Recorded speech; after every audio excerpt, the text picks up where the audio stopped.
Schlapp. He's the chairman of the American Conservative Union. Ron Klain, he's a Democratic analyst who serves as chief of staff to both Vice President Biden and Vice President Al Gore. And Brendan Greeley is a contributor to The Economist. Brendan, I want to start with you. This jobs number. I mean, last month we got a lousy number, and people said, well, or worse than maybe the White House had expected, and they didn't think that number was that valuable. Here we are with a booming number. What does it represent to you? I think the top line number is mostly meaningless. Here's what I'm looking at. One is, you can't really give credit for this jobs number to either President Trump or President Obama. This is all about Janet Yellen's slow, steady glide path, her focus on employment over inflation. She was an economist who focused on employment at the San Francisco Fed. She went to the Fed. She's been doing this for 5 years now, and this is the fruit of that work. So I would lay this success at her feet. The one number that jumped out to me in this jobs report was the unit labor cost. And what that is what businesses pay to make a widget, right? So that's up over the year, over the quarter, 3%. That's a nice, healthy number. And businesses have got to be looking at that and thinking, how do we invest? When do we invest? And I think that's what we're going to start seeing very soon. Matt, you're a Trump supporter. President Trump, this definitely helps sentiment. And one of the things he said in those first 100 days, he got optimism and sentiment up. This underscores that and has people excited. When you look at small businesses, whether or not they're making those investments now, getting loans, growing their businesses, excited about the president, this does help that story. It does, except having worked in a White House, this is tricky business, right? Which is you want to hype these numbers when they're good, but when they're bad, you want to talk about anything else. And the fact is, you're right. Sometimes the numbers will be up, and sometimes they will be down. Let's look at the big picture. Donald Trump will be in a good political position if the economy grows. I think the unemployment rate is less important than the fact that the economy is growing. But one more step. It can't just be about the 1%.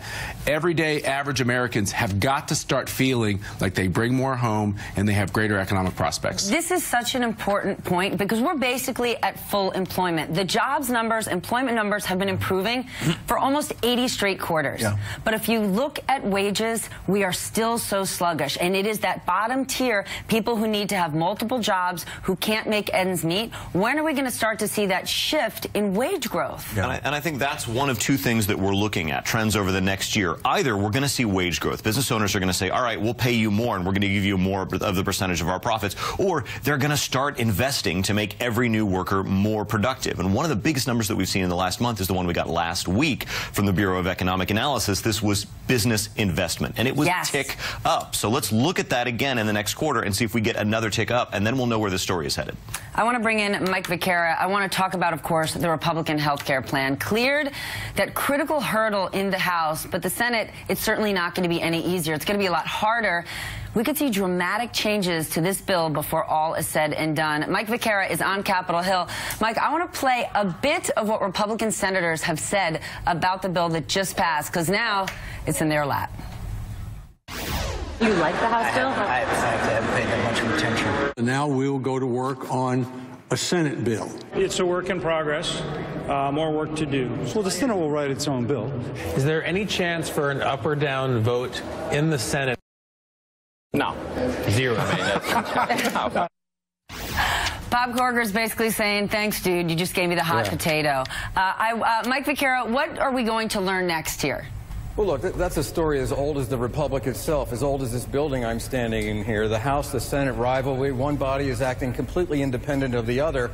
The Senate is going to take a good deal of time. As a matter of fact, the Republican leadership, John Cornyn of Texas, said exactly that yesterday after this vote. You can expect this to take months for the Republicans in the Senate and the Senate as a whole to try to get this to the floor. And it's really a question not only of when, but if they can do it. They're not going to bring it to the floor, will Republican leaders in the form of Mitch McConnell, unless they have a majority. Listen, for folks who just may have tuned in yesterday to this debate and witnessed that celebration in the Rose Garden with President Trump and a whole slew of House Republicans, they might not realize that Obamacare is still the law of the land. And it's got to go over to the Senate. It's not likely to look anything like what it looked like coming out of the House, those most controversial positions dealing with pre-existing conditions, dealing with essential health benefits, dealing with lifting the restrictions on how many premiums or the amount of premium, the cost amount of premiums can be charged to older Americans between 50 and 64. Those are deeply unpopular provisions. The Senate, as they say around here, is going to work its will Whether or not the two sides can get together over the course of this year, and I'm talking about months, still remains to be seen. Ron, what's your take on all this? Well, the White House had a kegger party yesterday. I'm not really sure what they were celebrating, though. You know, they managed to cut health care. We'll find out next week for how many people. Probably 20 million people will lose their health care. Every one of those representatives is going home to a district where between 40 and 70,000 of their constituents lost their health coverage. For older people, their premiums are going to go up. For women, being a woman now is a pre-existing condition under this bill, basically. So I think they signed themselves up to a world of hurt. Democrats lost 60 seats in the Congress for giving people 20 million people health care in 2010. I want to see how the Republicans do when they take away health care from 20 million people in 2018. Matt, is this celebration premature? I spoke to Republican lawmakers who hadn't read it yet. I'm going to take a guess. I don't believe the president has read it yet. What could the fallout be? I was concerned when I saw they all got on those buses and went to the White House, because you're right. Yeah. Ron just said a whole bunch, millions of people just lost their health care. No, Ron, it's not law. They did go to the White House, I think, prematurely. But actually, as the event unfolded, I think actually the intent was to say, okay, we haven't done a very good job selling what's in it. We need to explain it better to the American people. You all covered it, which is exactly what they needed. And they were basically speaking to the American people about what their values were. I love the arrogance of the Senate. I know they were all Republicans. That's my party. But, oh, we don't even know what's in it. We're going to write our own bill. No, guys, guess what? There's a House and the Senate, and you both have to come together and come up with a bill. I can see why people watching this are dubious that Republicans can get together if they act like they're not even talking to each other. Okay, Brendan Greeley, but aren't Republicans in a tough spot? We're criticizing them for celebrating yesterday, but if they hadn't gotten together and gotten this through, they'd be getting more criticism like, man, you can't get your house together. So aren't they damned either way a little bit here? That seemed to be what they were celebrating. I'm not a member of the Republican Party, but they did seem to be celebrating, okay, we got it together, we figured it out, that's why we're having the kegger. There was also the na-na-na-na, hey, goodbye from the Democrats. I feel like Washington was a frat party from 1985 yesterday, which was a little disorienting. You not hang out here very often. Okay, hold on. But my point about Republicans in the Senate and in the House is that this question of reading the bill, I don't think it's as important. You have staffers to do that for you. I want to see the CBO score. I'm not worried that they didn't read it. I am worried that they didn't get it scored. We don't know what the cost will be. We don't have even a guesstimate as far as who's going to lose insurance. Ron. Well, that a lot of people are going to lose insurance, and we also know that the earlier version of this bill, which in some ways was more generous to people, had a 17% approval rating. So, you know, it's not so much whether or not they got it together. What they got together was passing a bill that won't pass the Senate and will be a huge political liability for them in 2018. Well, whether or not, hold on, whether or not everyone read it or not, there is this concern or a disconnect between what Paul Ryan wants and what President Trump's voters wanted. I want to just share a bit of last night, President Trump sitting with the PM of Australia talking about health care and Bernie Sanders' response. We have a failing health care. I shouldn't say this to our great gentleman and my friend from Australia, because you have better health care than we do. They do have. They have universal health. I know. I thought you would. Okay. Wait a minute, Chris. All right. The president has just said it. Let us move to a Medicare for all system that does what every other major country on earth does: guarantee health care to all people at a fraction of the cost per capita that we spend. Thank you, Mr. President.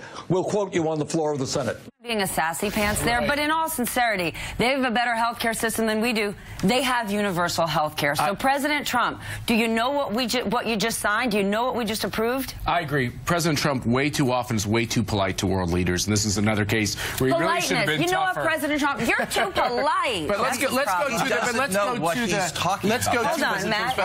to what you're talking about. So the fact is this: you want a CBO score? Fair point. We should get a CBO score. We've had two, and we have this question about the CBO's accuracy, even on Obamacare.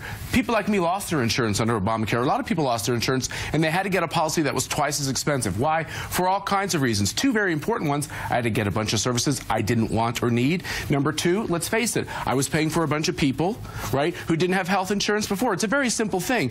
On this plan, the people who won't have insurance, by and large, are people who aren't mandated or forced to buy it. Guess what? We believe that in America. It's okay to have freedom. You're allowed to live your life. You can smoke if you want. I don't think you should. As if you're a young man and you don't want to purchase health insurance, guess what? It's your right. I think you should, but guess what? It's your right. It was working class people in this country who voted for Donald Trump. Brendan Greeley. Let me jump here on cost, which is that you talk about having to buy a bunch of services that you don't want or need. Fair point. All these other countries that we're talking about, they have different systems, but one thing that they all have that we don't is some way of controlling medical costs. Right. All that bill does. But all that bill does is control insurance costs and offering. It doesn't control health care costs. So when are the Republicans going to address that? We don't even Here's the thing. Final point, Ron. You cannot bring premiums down by taking $1 trillion out of the system and giving it to tax breaks to the top 1%. That is not going to lower anyone's health care insurance premium in the United States. Final point. We've got to take a commercial. My takeaway, though, well, guess what? You're in luck. You're here for another 45 minutes. I'm just glad that my takeaway is, President Trump, you're just too darn polite. Okie doke. NBC's Mike McCara and Kristen Welker, thank you. You three gentlemen not going anywhere. Next, did yesterday's vote. Do latest jobs report show the U.S. economy added 211,000 jobs in April, dropping the unemployment rate to 4.4%. That is the lowest level in a decade. We've been talking about it all morning. Brendan, I want to start with you. That is a great number, but there's another number I want to focus on. The U.S. added just about 6,300 jobs in the retail sector. That is essentially unchanged after months of losses, losses, losses. Do we need to focus more on the retail worker as the new manufacturing worker who lost his or her job? Because malls are closing across the country. Well, let's talk service work in general, right? We have 12 million manufacturing jobs in the U.S. We have 125 million service jobs, right? So it doesn't have to be retail. Retail is one industry, however, that is not following the glide path of the rest of employment, right? We're seeing these numbers that they've been going up for the last 4 years. Retail has what economists call structural challenges. They're not cyclical. They're not repairing. You know, they have a long-term problem, and that long-term problem, as we all know, is called Amazon. And so there's no real good way for a president or the Fed or Congress to fix a structural problem. The problem is somebody has come up with a more efficient way to do their job. It's actually not just Amazon. It's actually the asymmetrical tax treatment of sales taxes where you can go online and avoid sales taxes. It's having a big impact. Second thing is when we talk about VAT tax on our side, on the Republican side, that's a big hit for retail as well. Retail has got to get a better footing in the tax game or they're going to be in big trouble. Well, listen, and if we were faced with that border adjustment tax, it would only be worse. I just want to pull up this graphic to that point in the service industry. If you look at JCPenney, Arby's, Arby's, and Dollar General. That's what we pulled up. They employ more people than the entire coal industry. Yeah. So one of these structural issues, no one wanted to talk about the fact that as these industries are shifting so much, there isn't a clear solution. Yeah, look, I think this is going to be a big problem for President Trump. I mean, as that graphic noted, more people work at Arby's than in the entire coal industry. And more importantly, you see these broad swaths in retail. The things Matt cited, but also automation. Go to a grocery store, go to a movie theater. It's a kiosk. It's essentially a robot checking you out instead of a person. Plus, obviously, shipping on the internet. So I think this is a big trend. We've seen huge job losses in retail.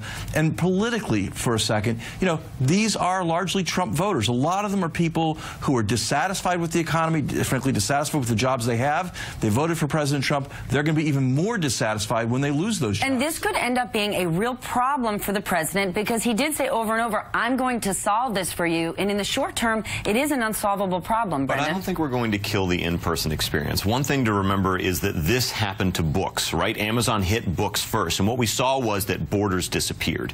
Barnes & Noble disappeared. But we've actually had a resurgence of small bookstores. And so the real problem is big box retail. It's where all the jobs went, but those jobs were somewhere else 30 years ago. And it's entirely possible, particularly given the experiments that the big box retailers are making with smaller, more local downtown shops, that those jobs will turn into something else. We do have to know, as those jobs are shifting from being jobs in stores and in restaurants, when they become tech jobs, they are no longer counted. When The government, when they actually count these jobs and they move to being online jobs, they're not counted in the same way anymore, so you have to just factor that in. That's right. This is why it gets down to what does the individual American in the middle class feel their economic prospects are. If they don't continue to improve, I think it's big trouble for the Republicans. Yeah. They do need to improve, but that individual American wants to shop at Amazon. He or her are not willing to say, I want to do Buy American and pay more. They can't. But how about a fair deal for everybody? Everyone deal with the same taxes. Everybody deal with the same regulations as America. I think that's a good way to approach it. Okay, then that would be an absolute flat tax. As long as... No. What I'm saying is this, which is the tax treatment when you buy a mug should be the same whether you buy it online or whether you go into a store. And that's where when we give carve-outs in the tax code, you pick winners and losers. Yeah. That proposal was blocked in Congress by the Republicans, so let's start there. But more importantly, you're always attacking my people. It's true though. But look, I do think the other issue here is that you know, in a lot of these communities, these retail jobs are going away, and they're replaced by startups, smaller businesses, and that's a part of the economy. So far, President Trump's had a blind spot to. He likes to meet with the big company CEOs, likes to talk about the big companies and have them on the table. He may, but you can't argue. Small business sentiment since President Trump was elected is booming. So he may not. Sentiment may be booming, but policy isn't. And he had no more to do. He had no more to do with the jobs report in May than he had with turning the calendar. I'm sorry, Ron. His infrastructure plan hasn't passed. His budget hasn't passed. His taxes haven't passed. But the fact that he has made a promise to deregulate, it's regulation. That is one of the reasons these people are that enthusiastic. I don't think there's any evidence for that. I mean, there's a lot of evidence. The one thing that he did right during the campaign is that he talked about the quality of jobs and not just the existence of jobs. And that's what bothers me about these top-line job numbers. 211,000 added, 4.4%. What people care about is, can I get 40 hours? What is my wage? Can I schedule my job on my child care? And that's something that we're still waiting to improve. His first foreign trip at the end of this month. The trip ends with a pair of high-stakes meetings. NATO on May 25th in Brussels and the G7 summit in Sicily the following day. I want to bring back our panel to preview the trip. Matt Schlapp, Ron Klain, Brendan Greeley. I want to talk about the places where he's going. Saudi Arabia, Andrew Liveris from Dow is going to be part of this. They're aligning this with a business summit. We're going to see CEOs there. President Trump has a goal here of saying this isn't going to just be I'm a statesman, shaking hands, kissing babies. We're going to get business done. Is any business going to get done here? Actually, what happens when foreign leaders come to America, certainly European leaders, they often bring their CEOs with them in the companies based in their countries, and they advocate for those companies very aggressively. I think what we've seen too many times with American presidents, both Democrats and Republicans, we think that's a little tawdry to push our own companies. And I think with President Trump, what you're going to see is he's going to push these guys to accept the investment from these companies. Ron, I want to share for you President Trump in an exchange yesterday with the Australian PM, because we've said these are difficult conversations, you know, they're testy. Take a look. I think we have. You know, they said we had a rough phone call. We really didn't have a rough phone call, did we? Everyone's talking about this phone call. The media was saying, what do you think about the phone call? You didn't really hang up. No, we had actually a very nice call, right? Good. Now the record is straight. All of those people back there. Thank goodness. It's true. We had a very nice phone call. A little testy. Got a little bit testy, but that's okay. What's your take on all this? Some are saying, oh, my goodness, he's going to go see the Pope. You know, they've had tough times. The president doesn't seem to have difficult face-to-face conversations with anyone, though. I agree with that. President Trump talks tough, you know, on the phone or wherever, but then in face-to-face, he's a softie and, you know, kind of gets rolled. And so I expect that he will have perfectly lovely meetings. I think business will get done in Saudi Arabia. The question is business for who? Business for the Trump organization? Business for the Trump family? Is that whose business will be done? We know. Hold on, Matt, you can't say come on. Ivanka Trump sold her book this week on the White House, on the State Department Twitter account. You know, these people are ringing the cash register every week. He's at a Trump property for the 30th day as president of 100 days. Matt this Schlapp, man you is cannot possibly say that self-dealing hasn't been welcome in this White House. All I'll say to Ron is, then why did he hire all your Democratic lawyer friends to do the ethics scrub and all these deals? And who is he going overseas with? He's pushing. You can't deny that what he is doing is he is an advocate for American-based business. businesses. I think that's actually a nice turn of events. He is an advocate for American-based businesses. He is also an advocate for Trump businesses. Brendan Greeley. We're talking about the business implications of this trip because our assumption is that he's going to be a business-focused president. But, you know, presidents, when they go abroad, particularly at the beginning of their terms, that's when they can choose what they want to signify, right? After that, it's driven by events. But in your first 6 months of your presidency, you choose who you're going to visit. Obama went to the UK. George W. Bush went to Mexico and Canada. I think it's interesting as he decides, okay, this is the signal I'm going to send to the world. He's going to Saudi Arabia and Israel. That seems to be a pointed jab at the last administration. All right, we're going to take a break. Gentlemen, great conversation. You're watching MSNBC. I'm Stephanie Ruhle. Quick commercial break.